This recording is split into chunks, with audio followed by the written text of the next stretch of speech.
ஊனிச்சை வாழ்கிறார்கள். ஒன்று ரொம்ப பணக்கார இச்சை இருக்கலாம், அல்லது பெண்களுடன் கூடக்கூடிய இச்சை நோக்கம் இருக்கலாம். இது போன்ற இச்சை வாழக்கூடியவர்களாக அந்த குருக்கள்லாம் இருக்கிறார்கள். அது எதுக்கு போகணும், துறவரம் போகணும், அது விஷம் கல்யாணமே பண்ணிக்கலாமே அப்படின்னு கேட்பாங்க.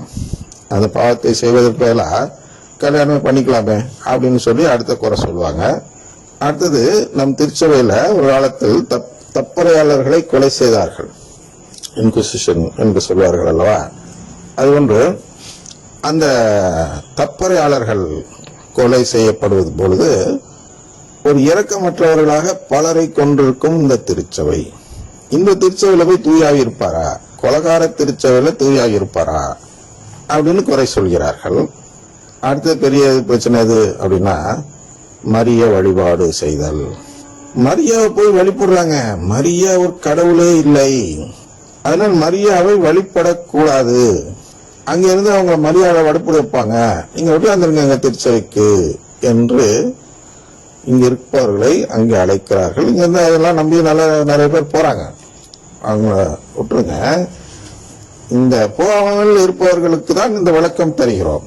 போறவர்கள் என்ன என்றால், அந்த அடிமை ஓமையில் அந்த அடிமை தன்னுடைய எஜமானனுக்கு, அதாவது தன்னுடைய எஜமானனுடைய வயல்வெளியில் உழுது கொடுக்காமல் எதிரியின் வயல்வெளியில் சென்று எதிரிக்கு உழுது கொடுக்கக்கூடிய நபர்களாக மாறிவிடுகிறார்கள். இங்க இருந்து அங்க இருக்கிறவன் அழைக்கிறான், வாங்க இவ்வளவு பெரிய பிரச்சனை உங்க எஜமான் பண்றாரு அப்படின்னு சொல்லும் போது இங்க இருந்து அந்த வயலுக்கு போயிடுறாங்க. அதுதான் அங்க போறவங்க இதெல்லாம் பார்த்து பயந்து போறவங்க அங்க போறான். நம்ம இங்க உள்ள பிரச்சனையை பார்க்கிறோம், எதிரியை ஒழிக்க பார்க்கிறோம். எதிரி யாரு என்றால் சாத்தான், அனைவருக்கும் தெரியும். அந்த சாத்தான் என்ன செய்கிறான், எப்படி நம்ம எல்லாம் அவனுடைய வயல்வெளியில் உழுவதற்கு அழைக்கிறான் என்பதை தான் இப்போது பார்த்து வருகிறோம். அதில் முதல் பகுதியாக தான் எதை பார்த்தோம் என்றால், உருவ வழிபாடு, சிலை வழிபாடு என்று அச்சுறுத்தி இங்க உள்ளவர்களை அங்கு அழைக்கிறான். அப்ப இந்த உருவ வழிபாடு, சிலை வழிபாடு செய்கிறோமே, அது சிலை வழிபாடு இல்லையா? உருவ வழிபாடு இல்லையா? உருவனா படம் வைத்து வழிபடுதல், சிலைனா செதுக்கப்பட்ட வடிவமைக்கப்பட்ட ஒரு சிலை உருவம். அதனால் சிலருக்கு உருவ வழிபாடுனா புரிய மாட்டேங்குது. அதனால ரெண்டுக்கும் ஒரு பாயிண்டா பிரிச்சு போட்டிருக்கு. இது ரெண்டுமே கத்தோலிக்க திருச்சபை செய்கிறது. என்ன செய்யுது? தன்னுடைய திருச்சபையே ஆலயங்களில் உருவங்கள் இருக்கின்றன, தன்னுடைய திருச்சபையின் ஆலயங்களில் சிலைகளும் இருக்கின்றன. என்ன அவங்க சிலைன்னு சொல்றாங்க, நம்ம சுரூபம்னு சொல்றோம். அப்ப இந்த சுரூபங்கள் சிலைகளாக வேலை செய்யல. இந்த சுரூபங்கள் சாத்தானுக்கு எதிராக வேலை செய்கின்றது என்று ஏற்கனவே சென்ற பகுதியில் பார்த்தோம். அதுபோலதான் சடங்காச்சாரம். நம்முடைய திருச்சபையில் உள்ள சடங்காச்சாரம், அதாவது சடங்கு முறைகள், சடங்குகள்.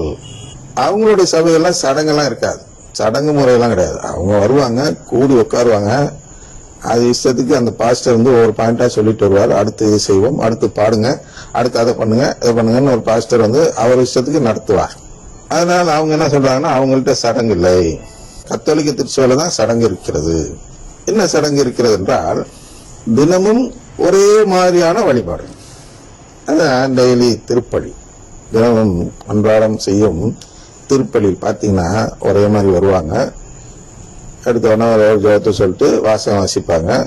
அப்புறம் ஜெபத்தை சொல்லுவாரு, ஜெபத்தை சொல்லிட்டு அப்பத்தை தூக்கி காட்டுவாரு. தூக்கி காட்டினோன்னு எல்லாம் வணங்குவாங்க. அப்புறம் ஜெபத்தை சொல்லிட்டு அந்த அப்பத்தை போட்டு எல்லாருக்கும் கொடுப்பாங்க. இது டெய்லி ஒரே தான் செய்யறாங்க. இதுல என்ன புண்ணியம் இருக்கு, இதுல என்ன மனமாற்றம் இருக்கிறது? அதனால இது ஒரு சடங்கு தான் அதுல இருக்கு. சடங்கு மாதிரி செஞ்சுட்டு இருக்காங்க. அதனால இதுக்கு சடங்காச்சாரமா தான் கடவுள் பார்ப்பார், இதுக்கு தண்டனை தான் கொடுக்க போறார் கடவுள் அப்படின்னு அவங்க சொல்லுவாங்க இல்லையா? அப்ப இந்த சடங்கை நாம் செய்யலாமா?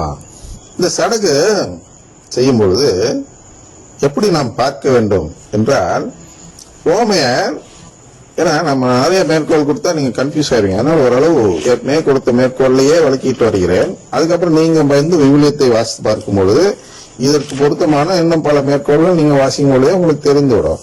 சரியா? அதனால் குழம்பிவிட வேண்டாம். அதே ரோமையர் 10வது அதிகாரத்தில் 3வது வசனத்திற்கு போங்கள்.